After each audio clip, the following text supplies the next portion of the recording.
오늘 말씀의 제목은 시대를 살아가면서 우리가 어떤 모습으로 살아야 복 있게 잘 살 수 있는가에 대한 주제로 말씀을 드리겠습니다. 고통의 시대를 만드는 독에 대해서 말씀을 드리겠습니다. 바울 사도는 그 믿음의 아들인 디모데에게 말세가 되면 고통당하게 된다, 고통하는 때가 이른다, 이렇게 예언하고 있습니다. 오늘 본문의 3장 1절 한번 같이 보실까요? 같이 읽읍시다. 시작. 너는 이것을 알아라. 말세에 고통하는 때가 이른다 하면서 말세가 되면 고통을 당하게 되는데 사람이 그 원인들에 대해서 2절, 3절, 4절 쭉 말씀합니다. 그렇게 쭉 말씀하면서 말세가 되면 이렇게 이것 때문에 고통을 당한다 이렇게 말하고 있죠. 말세면 고통 당해야 되나요? 어떠세요? 그냥 고통 당하실래요? 여러분, 말세라서 고통 당하는 게 아니고요.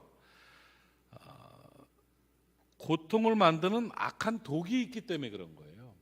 그러니까 고통의 악한 시대, 말세 시대를 살아가고 있지만 하나님 안에서 바르게 살아가고 우리의 삶의 방식이 올바르면 고통당하지 않고, 그러니까 그걸 성경에서는 피할 길을 내주신다고 그래요. 피할 길. 그러니까 환난 가운데서도 우리들이 평안을 누리면서 가치 있는 삶을 살 수가 있는 거죠. 사람들은 말세가 되면 고통당한다, 말세이기 때문에 고통당한다고 생각하는데 그렇지 않습니다. 고통의 시대를 만드는 독이 있기 때문이라는 거죠. 독.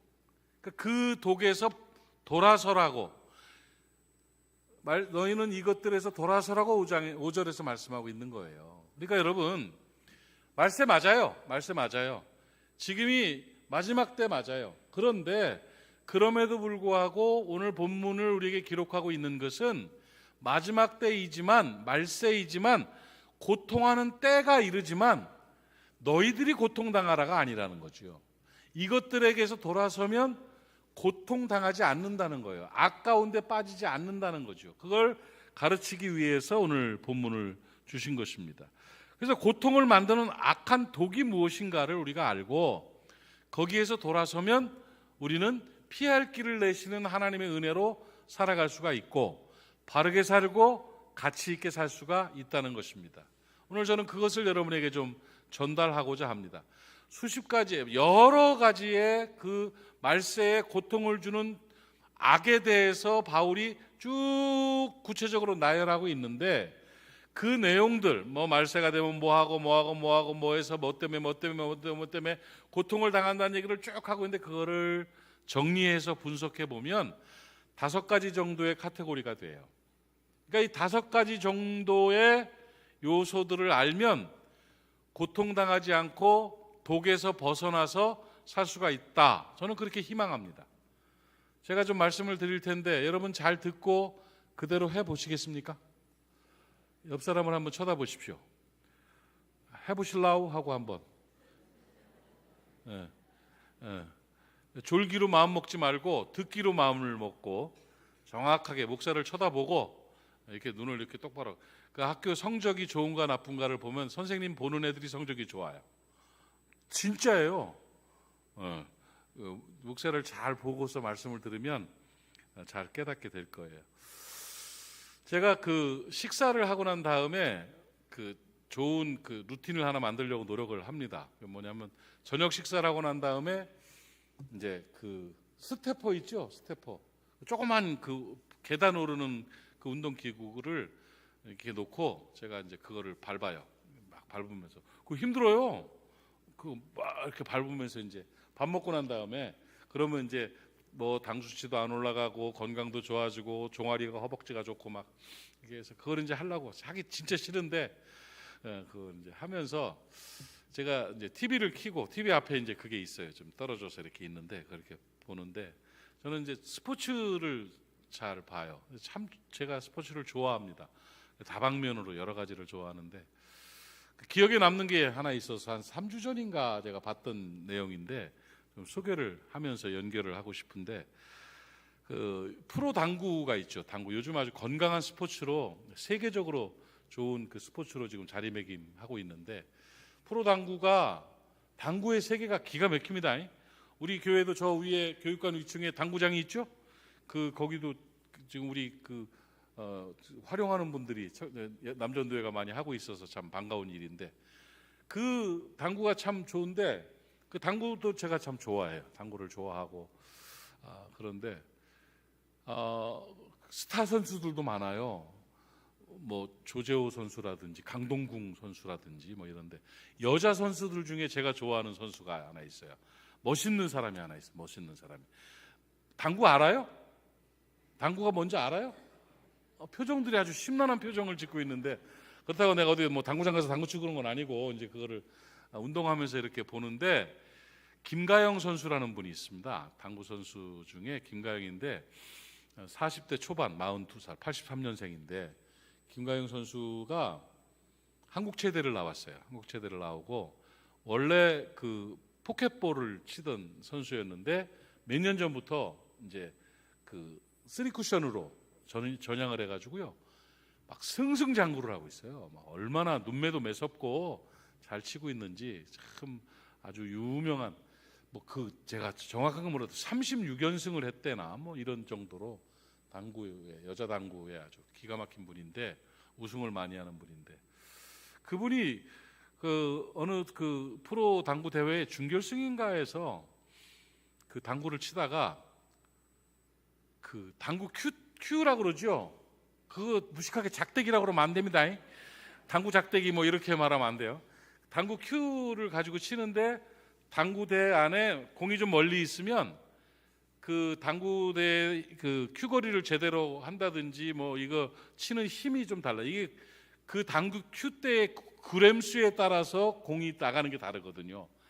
그런데 이제 멀리 있으니까 큐거리를 좀 멀리 해야 되는데 짧으니까 그 뒤를 풀어서 연결 큐를 꼽아요. 상상이 되죠? 연결 큐를 이제 무게가 있는 연결 큐를 딱 꼽아서 길게 잡고서 치면 가까이 있는 것보다 힘도 이 무게가 더 나가니까 더 들어가고 해서 될 수 있도록 연결 큐를 쫙 해가지고 꼽아가지고 치는데 기가 막히다. 딱 꼽아가지고는 그 먼 거리를 갖다가 딱 쳐다보면서 딱 쳐서 성공을 했어요. 그리고 이제 그 다음 거를 치야 되는데 이걸 풀러야 되잖아. 근데 안 풀리는 게 이게 팬으로서 저는 참 몸달더라고요. 이게 잘못 끼워진 거예요. 그러니까 이게 뭐 별짓을 다 합니다. 쳐보기도 하고 결국은 시간이 다 되니까 그냥 쳐서 실구를 했어요. 못 쳤어요. 그리고 자리에 앉아가지고 계속 그걸 풀러보려고 막 쳐보기도 하고 막 누가 와서 도와주기도 하고 막 그런데 어떻게 꼈길래 절대 안 풀리더라고요. 그걸 너무 그렇게 또 그걸 풀려고 하고 뭐 이런 모션을 하다 보면 상대 선수에게 결례가 되니까 또 칠 때는 가만히 있다가 찝찝한 마음으로 가서 치고 막 그렇게 했어요. 상대 선수가 김가영 선수에 비하면 상당히 이제 떠오르는 사람이에요. 그러니까 더 훨씬 실력적으로는 제가 보기에는 훨씬 안 되는 분임에도 불구하고 결국은 그걸 끝까지 못 풀었어요. 못 풀고 제가 생각하기에 그냥 스페어 큐가 있으면 바꾸면 되지 않나 하는 생각인데 어쨌든 그걸 가지고 계속 노력을 하다가 안 돼가지고 실패하는 경우를 제가 봤어요. 그걸 보면서 어떤 느낌을 가졌냐면 잘해보려고 연결 큐를 꼈다가 잘못 끼는 바람에 문제가 돼가지고 지는 이런 모습을 보면서 내가 여러 가지 생각이 그 스태퍼 위에서 그걸 하면서 이렇게 하면서 야 그렇구나 인생과 다를 게 없구나 하는 생각을 제가 했어요. 여러분 제가 왜 이 얘기를 하냐면 하고 안 하고가 문제가 아니라 하기는 하는데 잘못하는 게 결국은 고통을 주는 독이 된다는 거예요. 오늘 이 본문에 나타난 이 여러 가지 말세가 되면 나타나는 고통의 현상들은 안 하는 게 아니에요. 하는 거예요. 하는데 잘못하고 있는 거라는 거죠. 가기는 가는데 잘못 가고 있고요. 하기는 하는데 잘못하면 안 하니만 못한 경우가 상당히 많다는 거지요. 세상은 두 길이 있습니다. 마태복음 7장 13절 14절 말씀을 보면 좁은 문으로 들어가라 멸망으로 인도하는 문은 크고 그 길이 넓어 그 길로 들어가는 자가 많고 생명으로 인도하는 문은 좁고 길이 협착하여 찾는 자가 적음이라. 두 길이에요. 넓은 길과 좁은 길이고 또 멸망으로 인도하는 길과 생명으로 인도하는 길이 있다는 거지요. 좁은 문으로 가는 길과 넓은 문으로 가는 길이 있다는 거예요. 늘 인생은 두 길입니다. 가기는 갑니다. 가기는 가는데 멸망의 길로 가느냐 생명의 길로 가느냐예요. 인생을 살아가면서 두 길이에요. 질서의 길과 무질서의 길이 있죠. 잘 가는 길과 잘못 가는 길이 있죠. 다 그런 거예요. 순리적인 길과 영리의 길이 있죠. 바른 길과 그른 길이 있죠. 좋은 길과 나쁜 길이 있죠. 선한 길과 악한 길이 있죠. 가기는 갑니다. 하기는 합니다. 그런데 멸망으로 잘못 가고 있는 게 문제라는 거예요. 고통의 시대를 만드는 독이 뭐냐? 하느냐 안 하느냐가 아니라 잘하느냐 잘못하느냐예요. 어차피 해야 될 거 잘하면 행복인데 잘못하니까 독이 된다는 거지요. 제가 오늘 고통의 시대를 살아가는 이 독 5가지 카테고리로 다 정리해보면 그 5가지 안에 다 들어갑니다. 그 5가지를 가지고 좀 정리해서 말씀을 드리고 싶은데, 그러면 시대를 고통으로 만들고 가정을 고통으로 만들고 인생을 고통으로 만드는 잘못하고 있는 그 첫 번째가 뭔가 제가 소개를 하겠습니다. 사랑입니다. 사랑. 잘못된 사랑이 고통의 시대를 만드는 독이라는 거예요. 사랑이 그렇게 아름다운 것이고 사랑이 그렇게 행복한 것이고 사랑은 하나님께서 허락하신 최고의 선물인데 사랑이 고통의 원인이라고요? 사랑이 시대를 독으로 만든 악하게 고통으로 만드는 독이라고요? 맞아요. 맞아요. 사랑하고 안 하고가 문제가 아니라 사랑하되 잘못 사랑하는 것이 시대를 고통으로 만드는 독이라는 거예요. 제가 종종 드는 예지만 불 얘기하죠. 불. 인류에게 있어서 정말 중요한 의미 있고 유용한 것이 불이에요. 불. 불이 없었으면 인류가 이렇게 발전할 수 없었죠.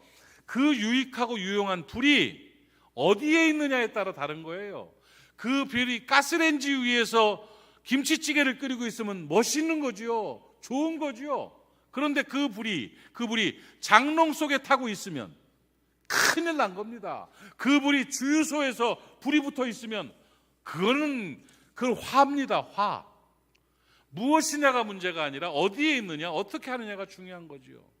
그렇게 좋은 사랑임에도 불구하고 그 사랑이 잘못된 곳에 있다면, 잘못하고 있다면 그게 고통을 만드는 독이 되는 겁니다. 하지 않는 게 문제가 아니라 잘못하는 게 심각한 문제라는 것입니다. 오늘 본문의 디모데후서 3장 1절 2절 말씀을 보면 이렇게 말씀하고 있습니다. 너희는 이것을 좀 알아라. 말세 고통하는 때가 이른다. 무엇 때문에요? 사람들이 자기를 사랑하며 돈을 사랑하며. 잘못된 사랑이에요. 여기 생략된 게 있습니다. 자기만을 사랑하며입니다. 자기만을 사랑하며 돈을 사랑하며. 사랑이라는 말을 쓰기도 민망한 사랑이 자기만을 사랑하는 이기적인 사랑입니다. 돈을 사랑하는 잘못된 왜곡된 사랑입니다. 그것이 말세에 고통을 만드는 독이 된다는 거죠. 사랑하는 여러분, 자기만을 사랑하는 것은 독입니다. 이것 때문에 고통당합니다. 요즘 들어 잘 표현되는 이야기 중에 이기적 사랑이라는 말이 있죠. 이기적인 사랑, 나를 위한 사랑. 이거를 심리학자들은 나르시시즘이라고 말합니다. 자기애적 집착입니다. 나르시시즘이 얼마나 무서운 건지 아십니까, 여러분? 자기 사랑에 자기만. 그래서 내가 인정받아야 되고, 내가 대우받아야 되고, 내가 대접받아야 되고, 내가 사람들에게 유명해져야 되는 거예요. 나만, 내가 칭찬받아야 돼. 나르시시즘이에요. 그 나르시시즘은 다른 사람이 눈에 안 들어옵니다. 다른 사람의 아픔이 공감되지 않습니다. 다른 사람들을 위한 수고를 할 마음을 먹지 않습니다. 온통 내 주머니를 채워야 되고, 내가 인정받고 내가 칭찬받아야 되고, 나 잘났다고 살아야 돼요. 그런데 말세는 나르시시즘에 빠집니다. 자기만을 생각합니다. 온통 이기적인 사랑에 가득 차 있습니다. 심지어는 결혼을 자기 편하려고 한대요. 아니, 내가 밥하고 빨래하려면 내가 뭐 하려고 결혼합니까? 자기 편하려고 결혼하는 게 결혼이에요? 혼자 사세요. 그거 아닙니다. 사랑하기 위해서, 사랑 주기 위해서, 행복을 만들기 위해서 결혼하는 거 아닙니까, 여러분? 요쯤 되면 아멘 해주면 남편에게 칭찬받고 아내에게 칭찬받습니다. 그렇지 않습니까? 모든 것이 자기애적 사랑에 빠지는 이런 모습은 자기애적인 사랑에 조금이라도 흠이 가면 견디지 못해야 하는 이런 모습은 말세 현상이고, 이것이 고통의 시대를 만드는 독이 되는 것입니다. 사랑은 다른 이들을 사랑해 주는 게 사랑입니다. 여러분, 사랑은 하나님을 사랑하고 이웃을 사랑하는 것이 진정한 사랑인 것입니다. 그리고 이 욕망, 자기애적 욕망에 빠진 사람들의 특징은 자기 만족과 자기 즐거움을 위해서 돈을 사랑하게 돼 있습니다. 돈은 사랑의 대상이 아니라 돈은 수단입니다, 여러분. 돈은 목적이 아닙니다. 돈으로 사람 사야 되고, 돈으로 행복 사야 되고, 돈으로 사명을 사야 되는데 거꾸로 합니다. 사람으로 돈을 삽니다. 행복 주고 돈을 삽니다. 사명 버리고 돈을 삽니다. 그러니까 거꾸로 가는 거예요. 그러다 보니까 이 치사한 돈이 인간을 황폐화시키는 겁니다. 돈은 우리를 늘 괴롭힙니다. 돈은 배반합니다. 돈은 반드시 배신합니다. 그렇게 해가지고 고통을 당하게 되는 거예요. 그렇게 풍요를 주는 것 같았는데 결국은 나를 고통으로 올가매는 것이 돈을 사랑하는 사람들인 것입니다. 그리스도께서는 인간의 삶의 행복과 가치를 위해서 던져주는 가장 큰 계명으로 사랑하라고 하셨는데, 하나님을 사랑하고 이웃을 사랑하라고 말씀하고 있습니다. 그런데 나만을 사랑하고 모든 것이 내 욕구를 위한 수단이 되어버리는 치사한 삶을 살고, 돈을 사랑해서 돈을 위해서 모든 걸 포기하고 이용해 먹는 그런 못된 삶을 살아가니까 그게 독이 돼서 우리를 괴롭히는 거예요. 사랑은 사랑의 대상을 바르게 선정해야 됩니다. 사랑은 사랑의 방법이 올바라야 되는 것입니다. 사랑의 대상과 사랑의 방법을 바르게 잡고 잘 사랑할 때 복 있는 삶을 살게 되는 것임을 깨닫기를 바랍니다. 마가복음 12장 28절, 29절, 30절, 31절 길지만 그리스도의 명령이니까 한번 우리가 같이 읽었으면 좋겠는데, 28절은 내가 먼저 읽을게요. 서기관 중 한 사람이 그들이 변론하는 것을 듣고 예수께서 대답을 잘하신 줄 알고 나와 묻되, 예수님한테 묻습니다. 뭐라고? 모든 계명 중에 가장 중요한 첫째가 무엇입니까? 29절 같이 읽어요. 시작.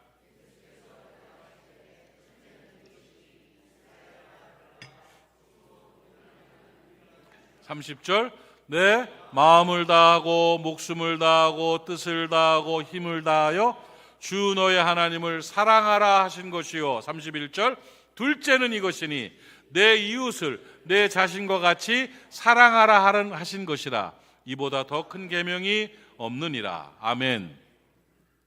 사람을 사랑하고 하나님을 사랑하는 것이 바로 하나님께서 우리에게 요구하는 것이고, 그렇게 사는 자가 행복하게 살 수 있습니다. 여러분, 자신만을 사랑하는 나르시시즘에서 벗어나시기를 바랍니다. 시대가 너무 악해졌습니다. 이유가 뭔지 아십니까? 어린 시절 학교 교육에서부터 문제가 됐습니다. 우리가 30여 년 전부터 문제들이 발생하기 시작했는데, 나를 위한 나중심적인 그런 왜곡된 민주주의 때문에 문제가 발생하기 시작했습니다. 개인주의를 존중하는 건 좋습니다만 개인주의가 왜곡되면 이기주의가 되는 것입니다. 여러분, 자녀들을 기를 때 반드시 희생하고 수고하고 손해볼 수 있도록 경험시켜야 됩니다. 다른 사람을 위해서 주고 나누는 일, 시간을 베풀고 돈을 줄 수 있는 일을 훈련시켜야 합니다. 그리고 그 안에서 만족을 누리도록 만들어야 됩니다. 너만 잘 돼야 된다, 너만 가져야 된다, 너만 똑똑하다고 가르쳐 놓으면 그 아이는 나중에 부모를 떠납니다. 부모도 모르고 어른도 모르고 이웃도 모르는 자가 돼버리고 맙니다. 극단적 이기주의자가 되는 것입니다. 그것이 바로 가정을, 세상을 고통스럽게 만드는 독이 되는 것입니다. 오늘 디모데후서 3장 5절 말씀에서 뭐라고 말씀하십니까? 경건의 모양은 있으나 하는 것 같기는 하지만 뭔가를 하기는 하는데 잘못한 경건의 능력은 부인하니 이 같은 것에서 내가 돌아서라. 그러면 고통당하지 않는다예요. 여러분, 진짜 사랑하는 여러분 되시기를 축복합니다. 돈을 부리는 여러분 되시기를 바랍니다. 절대 돈이 목적이 아닙니다. 돈보다 하나님이 중요합니다. 돈보다 자녀들이 중요합니다. 돈보다 남편이 중요합니다. 돈보다 아내가 중요합니다. 여러분, 돈보다 사람이 중요합니다. 이 개념을 가지십시오. 돈보다 삶의 행복이 더 중요한 것입니다. 돈보다 사명이 중요한 것입니다. 여기서 뒤집혀지면 반드시 고통당하는 독이 오게 돼 있습니다. 꼭 깨닫고 잘 사랑할 수 있는 여러분 되시기를 바랍니다. 잘 사랑하십시오. 그거 김가영 선수 그거 잘못 껴가지고 지는 거 보면서 야, 실력으로는 뛰어난데 그거 하나 잘못 껴놔가지고 이해 안 빠져가지고 지는구나. 여러분, 인생은요 사랑입니다. 그런데 잘 사랑하는 사랑입니다. 잘 사랑하셔서 말세에도 행복을 누리는 복된 하나님의 사람 되시기를 바랍니다. 두 번째 카테고리를 좀 설명하고 싶습니다. 첫 번째는 잘못된 뭐라고요? 사랑 잘못하면 독이 된다는 거예요. 두 번째는 뭐냐? 3장 2절 말씀을 다시 한번 보겠습니다. 시작.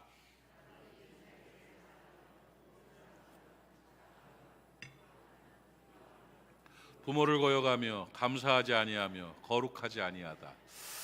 여기 보니까요, 자기를 자랑하고 교만하고 남을 비방하는 모습을 말하고 있습니다. 자, 자랑 왜 합니까? 저기 잘났으니까 자랑하지요. 교만 왜 합니까? 자기가 잘났으니까 교만하지요. 남 비방 왜 합니까? 자기만 오르니까 비방하지요. 왜 이렇게 자기에 대해서는 관대한지 모르겠어요. 자기는 어쩌면 그렇게 똑똑하고 자기는 어쩌면 이렇게 잘났는지 모르겠어요. 언제 보니까? 말세에 고통당하는 사람들을 보니까 그렇게 살더라는 거예요. 결국 잘못된 사랑이 고통을 만드는 독인 것처럼 잘못된 자기평가가 고통의 시대를 만드는 독입니다. 그리스도인들은 겸허하게 깨달아야 되는 것입니다. 말세 사람들이 고통당하는 또 다른 이유는 자기 자신을 잘못 평가하고 있기 때문입니다. 자기 자신에 대한 잘못된 평가를 뭐라고 말합니까? 자기 착각이라고 합니다. 착각 속에 살아가는 존재가 됩니다. 그래요, 맞아요. 자기만을 사랑하는 극단적 이기주의가 결국은 자기에 대한 착각을 가지게 만듭니다. 그래서 다른 사람에 대해서 자랑하고 교만하고 비방하는 자로 만들어내는 거예요. 그 속에 살아가는 우리는 당연히 고통스러울 수밖에 없는 것입니다. 사람들은 자랑합니다. 사람들은 교만합니다. 사람들은 비방합니다. 그래서 고통을 주는 것입니다. 여러분, 자기 평가를 잘 해야 됩니다. 내가 어떤 존재인가를 분명하게 알아야 됩니다. 여러분, 맞습니다. 하나님의 자녀입니다.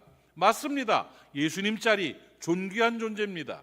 그래요, 자존감을 가져야 됩니다. 그런데 잘못된 자존감이 뭡니까? 자만심이 되는 거예요.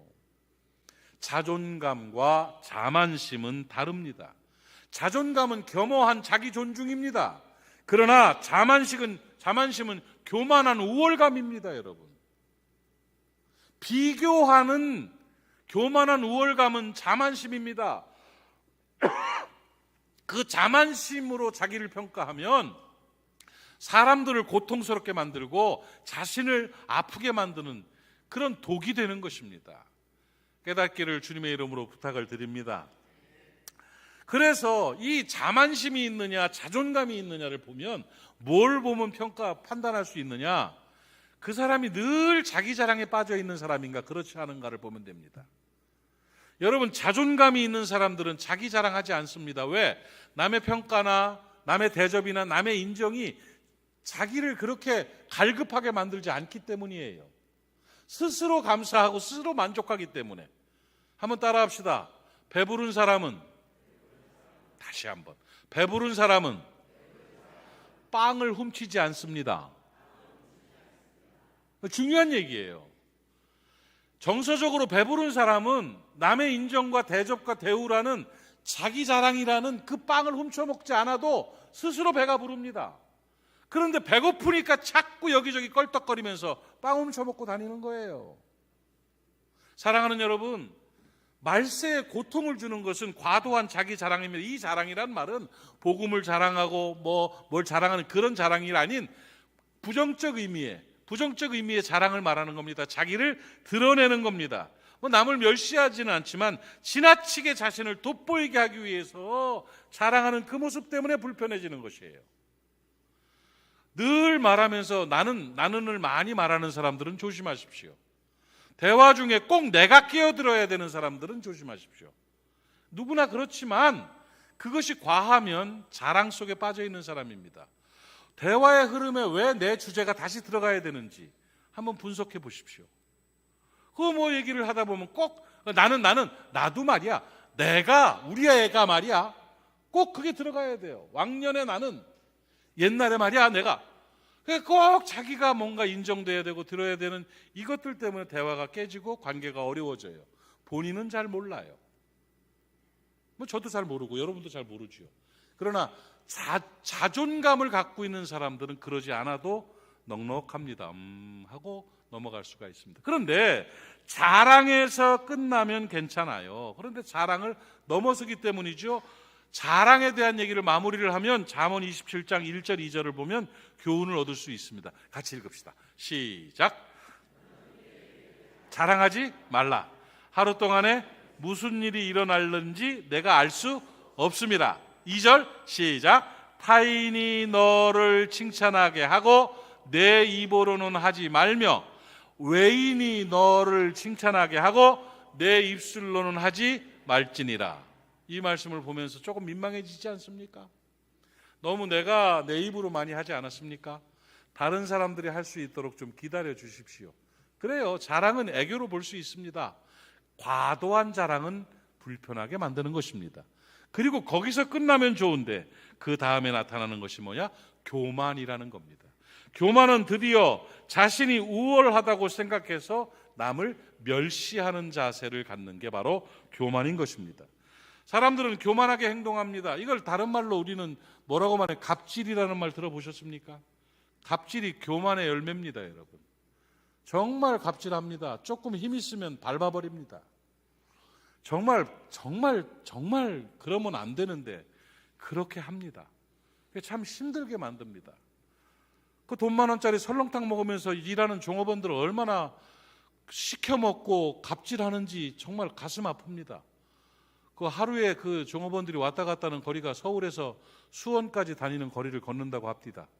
그런데 물 갖다 주셔, 뭐 갖다 주셔 먹고 하다 안 되니까 물도 셀프, 반찬도 셀프, 이래 버리잖아요. 어쨌든 간에 우리가 뭔가를 조금 더 누리기 위해서, 내 자신을 드러내기 위해서 다른 사람들을 멸시한다든지 힘들게 하는 이 교만함은 없어져야 됩니다. 갑질이 사라진 세상이 되어야 될 줄로 믿습니다. 사랑하는 여러분, 가정 안에서 서로 간에 겸손하십시오. 감사하는 마음을 가지십시오. 그럴 때 우리는 행복하게 되는 것입니다.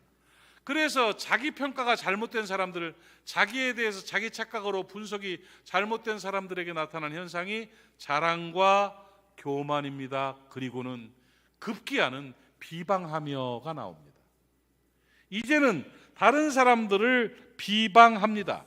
비방이라는 것은 드디어 다른 사람들에 대해서 공격을 하는 것입니다. 다른 사람들의 권위를 업신여기고 다른 사람들에 대해서 악담을 하고 못된 말을 하면서 괴롭히는 것을 비방이다, 이렇게 표현하게 되는 것입니다. 비방은 왜 합니까? 나는 옳고 너는 틀렸기 때문입니다. 나만 옳고 너는 그르기 때문에. 그렇기 때문에 비방하는 자가 되는 것입니다. 착각입니다. 어떻게 내가 맨날 옳을 수 있습니까? 어떻게 나만 올바를 수가 있겠습니까? 한번 따라합시다.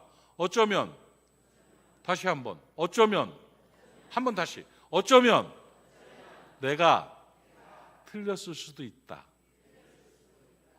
한번 같이 합시다. 시작. 어쩌면 내가 틀렸을 수도 있다. 그렇습니다. 가끔 제게 시국에 대해서 그 시위하는 데 나와서 한마디 해달라는 표현을 하는 분이 있습니다. 그렇죠. 뭐 갈 수도 있겠죠. 이쪽 편 저쪽 편 어디든지 가서 연설할 수 있겠죠. 뭐 한 5분 내 뜻을 전하면서 뭐 인기가 올라갈 수도 있겠죠. 한 번도 가지 않았습니다. 한 번도 하지 않았습니다. 그러면 사람들이 나를 욕합니다. 저는 아주 사쿠라가 됐습니다. 욕하는, 비방하는 사람들이 많죠. 갈 수 있죠. 가면 또 어느 교회는 그거 열심히 해가지고 교인들이 엄청 늘었다고 그러더라고요. 굉장히 많이 간대요. 사람들이 막 몰려가고. 뭐 좋지요. 그런데 제가 안 가는 이유는 비겁해서가 아니고요. 계산적이어서가 아니고요. 분명하게 말합니다. 어쩌면 내가 틀렸을 수도 있기 때문입니다.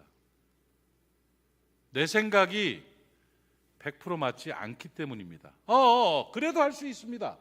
그러나 혼자 결정하고 내 개인적인 성향을 갖는 것은 얼마든지 괜찮습니다. 그런데 누구에겐가 영향을 주고 선포를 하고 그들을 회유하기 위한 영향력 있는 일을 하는 것은 조심스러운 겁니다. 저는 태극기가 틀렸다고 봅니다. 저는 촛불이 틀렸다고 봅니다. 스스로 혼자 살아가는 길에서는 이래도 되고 저래도 되지만 여기서 함께하는 그 일들은 틀렸습니다. 왜 틀렸는지 아십니까? 여기 맞아봤자 51% 맞는 겁니다. 여기 맞아봤자 51% 맞는 겁니다. 49%는 그런 일이 있다면 맞은 게 아닙니다, 여러분. 그럴 때 우리는 무릎 꿇어야 되는 겁니다. 그 판단을 하나님이 하시도록 하나님 앞에 매달려야 됩니다. 그런데 이것도 안 하고 저것도 안 하고 매달리지도 않는다면 그 사람은 치사한 사람입니다. 하나님 앞에 맡겨드리지도 않고 기도도 안 하고 이것도 안 하고 저것도 안 하고 있으면 그 사람은 방치하고 있는 겁니다. 나라를 사랑하지 않는 사람입니다. 역사를 사랑하지 않는 사람입니다. 그것도 잘못된 겁니다. 혼란 속에서 겸허하게 하나님 앞에 무릎 꿇고 엎드리는 자세가 필요합니다.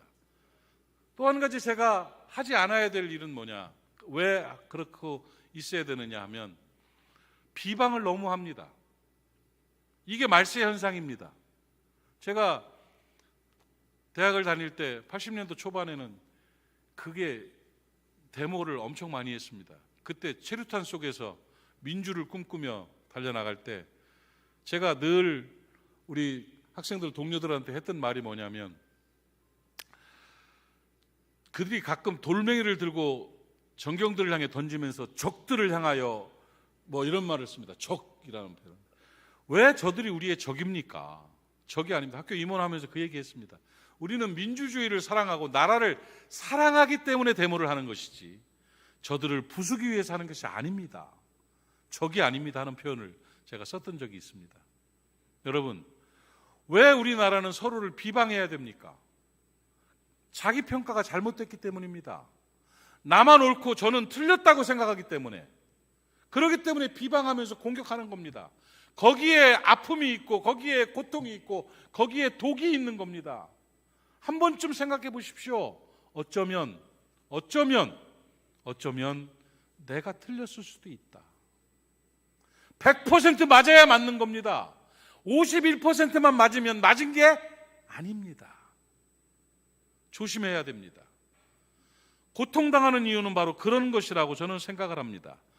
제가 지지난주에 제 서류 때문에 미국에 괌에 다녀왔습니다. 칼럼을 지지난주 걸 보셨을 겁니다. 제일 스트레스 받는 게 그 이미그레이션 통과하는 거예요. 거기 가면 이제 면접을 합니다. 제가 가끔 어떤 사무실에 들어가서 잡혀 들어가서 얘기를 할 때도 있고 거기 서서 얘기할 때도 있고, 그런데 그게 제일 스트레스가 돼요. 이번에도 들어가는데 뭐 이렇게 물어보는 게 많은지, 내가 그렇게 좋은 모양이에요. 뭐 하냐 어쩌거나 저쩌나 막 계속 그 스트레스를 다 겪고는, 참 내가 내 자신이 그 앞에 그 심사대에 딱 서서 이야기를 하는데 내가 참 겸손한 사람이구나 하는 생각이 들었습니다. 어쩜 이렇게 공손한지, 내가 어쩜 이렇게 바르게 말하려고 노력을 하는지, 잘 들으려고 그러는지 참 착하고 겸손한 사람이었습니다. 왜냐하면 나는 입국 심사를 받아야 되는 심사 대상자이기 때문입니다. 그리고 돌아와서 새벽 2시 반쯤 돼가지고 숙소에 들어와서 너무 피곤해서 침대에 벌렁 누워서 가만히 생각하니까, 미국 들어가는 입국 심사 대상자일 뿐만 아니라 어차피 나는 하나님 앞에서 심사 대상자일 뿐이구나. 그들 직원들 앞에서 그 겸허하고 바르게 하려고 노력하는 그 모습만큼 하루하루의 삶을 그렇게 살아야 되는구나. 어설프게 사랑하고 무례하게 교만하고 착각 속에 비방하는 삶을 살 것이 아니라 겸허한 심사 대상자일 뿐임을 기억하면서 겸허한 하나님의 사람으로 살아야 되는구나 하는 깨달음을 얻었습니다. 사랑하는 여러분, 말세입니다. 사람들은 다 고통당한다고 합니다. 그런데 그 고통은 말세이기 때문에 오는 고통이 아니라 독을 머금기 때문에 온 겁니다. 하되 잘못했기 때문에 아픔이 오고 고통이 오는 겁니다. 사랑하십시오. 그러나 잘하십시오. 자기 평가를 하십시오. 그러나 자만심이 아니라 자존감을 가지고 겸허하게 살아가십시오. 그러면 환난 속에서도 평화를 누리게 되고 피할 길을 내신 하나님의 은혜로 승리하는 삶을 살게 될 줄로 믿습니다. 다음 주에 이어서 나머지 말씀을 드리도록 하겠습니다. 기도합시다. 하나님 아버지, 오늘 나눈 말씀이 우리의 삶의 지표가 되게 하시고 강단을 통해서 주시는 이 말씀이 하나님이 내게 주시는 말씀으로 잘 받아들이는 말씀으로 들려질 수 있도록 은혜 허락하여 주옵소서. 사랑하겠습니다. 잘 사랑할 수 있는 은혜를 허락하여 주옵소서. 겸허한 자기 평가가 있게 하시고 자존감은 있되 자만심은 사라지는 돌아서는 우리가 될 수 있도록 은혜 허락하시어서 우리의 공동체와 우리의 가정과 우리 인생이 복되게 하여 주시옵소서. 예수님의 이름으로 기도하옵나이다. 아멘.